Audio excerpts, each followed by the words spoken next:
আসসালামু আলাইকুম এভরিওয়ান, আশা করি সকলে ভালো আছেন। যুব উন্নয়ন অধিদপ্তরের চাকরির একটি নোটিশ প্রকাশিত হয়েছে।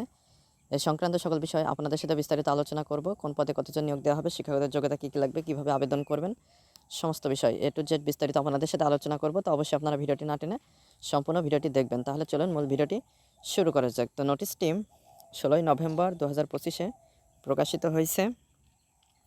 তো এখানে একটি মাত্রই পদ রয়েছে, সেটা হচ্ছে সহকারী উপজেলা যুব উন্নয়ন কর্মকর্তা। এখানে মোট 90 জন নিয়োগ দেওয়া হবে। গ্রেড 11 অনুযায়ী বেতন স্কেল থাকছে। তো স্বীকৃত বিশ্ববিদ্যালয় হতে দ্বিতীয় শ্রেণীর স্নাতক বা সমানের ডিগ্রি থাকলে আপনারা এখানে আবেদন করতে পারছেন। 18/12/2025 এই তারিখ অনুযায়ী 18 বছর থেকে 32-এর ভিতরে যাদের বয়স রয়েছে তারা এখানে আবেদন করতে পারবেন। বয়স প্রমাণের ক্ষেত্রে কোনো প্রকার এফিডেভিট গ্রহণযোগ্য হবে না। তো চাকরির জন্য আবেদন আগামী 19/11/2025 খ্রিস্টাব্দ সকাল 10টা হতে 18/12/2025 তারিখ বিকাল 5টা পর্যন্ত অনলাইনে দাখিল করা যাবে। সরাসরি অথবা ডাকযোগে কোনো দরখাস্ত গ্রহণ করা হবে না। সরাসরি ডাকযোগে প্রেরিত সকল আবেদনপত্র বাতিল বলে গণ্য হবে। তো আপনাদের অবশ্যই অনলাইনের মাধ্যমে আবেদন করতে হবে। তো আপনাদের লিখিত পরীক্ষার সময় কিছু কাগজপত্রাদি সাথে নিয়ে যেতে হবে। সেগুলো হচ্ছে শিক্ষাগত যোগ্যতার সকল মূল সাময়িক সনদপত্র, সরকারি, আধা সরকারি ও স্বায়ত্তশাসিত প্রতিষ্ঠানে কর্মরত প্রার্থীকে মৌখিক পরীক্ষার সময় যথাযথ কর্তৃপক্ষের অনাপত্তিপত্র, স্থায়ী বাসিন্দা হিসেবে পৌরসভার মেয়র, কাউন্সিলর, ইউনিয়ন পরিষদ চেয়ারম্যান কর্তৃক প্রদত্ত নাগরিকত্ব সনদপত্র, জাতীয় পরিচয়পত্র, জন্ম নিবন্ধন সনদ, প্রথম শ্রেণীর গ্যাজেটেড কর্মকর্তা কর্তৃক নামযুক্ত সিলসহ প্রদত্ত চারিত্রিক সনদপত্র, মুক্তিযোদ্ধা কোটার যদি কোনো কাগজপত্র থাকে সেটা অবশ্যই সাথে নিয়ে যেতে হবে।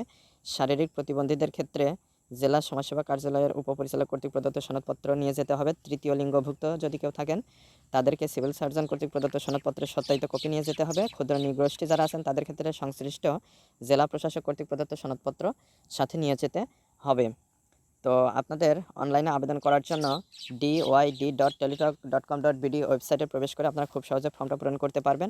অনলাইনে আবেদনপত্র পূরণ ও পরীক্ষার ফি জমাদানের শুরুর তারিখ এবং সময় 19/11/2025 সকাল 10টা এবং 18/12/2025 বিকাল 5টা পর্যন্ত চলবে। উক্ত সময়সীমার মধ্যে ইউজার আইডি প্রাপ্ত প্রার্থীগণ অনলাইনে আবেদনপত্র সাবমিটের সময় থেকে পরবর্তী 72 ঘন্টার মধ্যে SMS-এ পরীক্ষার ফি জমা দিতে পারবেন। তো একটু পরে আপনারা কীভাবে SMS করার মাধ্যমে টাকা জমা দিবেন সেটা আমি বলে দিচ্ছি।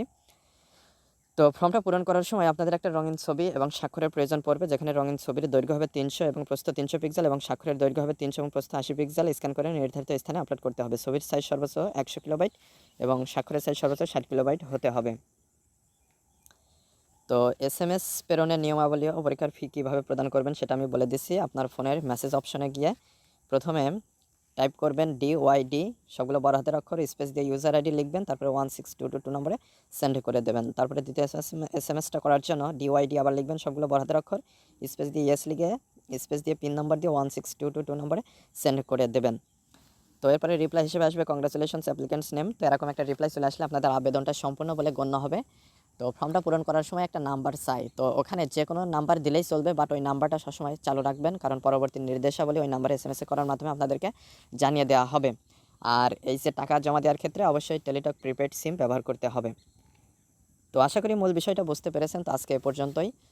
ভিডিও সংক্রান্ত কোনো মতামত থাকলে অবশ্যই কমেন্ট করে জানাবেন। পরবর্তী ভিডিওতে কথা হবে। চ্যানেলটি সাবস্ক্রাইব করে আমাদের সাথেই থাকবেন। ধন্যবাদ সবাইকে।